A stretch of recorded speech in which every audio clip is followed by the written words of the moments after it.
మహారాష్ట్ర అధికార కూటమిలో లుకలుకలు. సచివాలయంలో మెడికల్ సెల్ ను ఏర్పాటు చేసిన షిండే. సీఎంఆర్ఎఫ్ ఉన్నప్పటికీ ప్రత్యేకంగా దీనిని ఏర్పాటు చేయడంపై విమర్శలు. 20 మంది ఎమ్మెల్యేలకు వై సెక్యూరిటీ తొలగింపు. వివాదానికి ఆజ్యం పోసిన నిర్ణయాలు. తమ మధ్య ఎలాంటి విభేదాలు లేవన్న ఫడ్నవీస్, షిండే. మహారాష్ట్రలోని అధికార కూటమి మహాయుతిలో లుకలుకలు మొదలయ్యాయన్న వార్తలపై ఉప ముఖ్యమంత్రి ఏక్నాథ్ షిండే స్పందించారు. తమ మధ్య ఎలాంటి కోల్డ్ వార్ లేదని, సీఎం దేవేంద్ర ఫడ్నవీస్ తో ఎటువంటి తగాదాలు లేవని స్పష్టం చేశారు.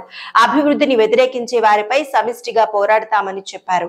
దేవేంద్ర ఫడ్నవీస్ డిప్యూటీ సీఎం గా ఉన్న సమయంలో ఓ సహాయ కేంద్రాన్ని ఏర్పాటు చేశారని, ఇప్పుడు అలాంటి దాన్నే తమ ప్రాంత ప్రజల కోసం పునరుద్ధరించామని సచివాలయంలో ఏర్పాటు చేసిన ఓ మెడికల్ సెల్ గురించి ఏక్నాథ్ షిండే తెలిపారు.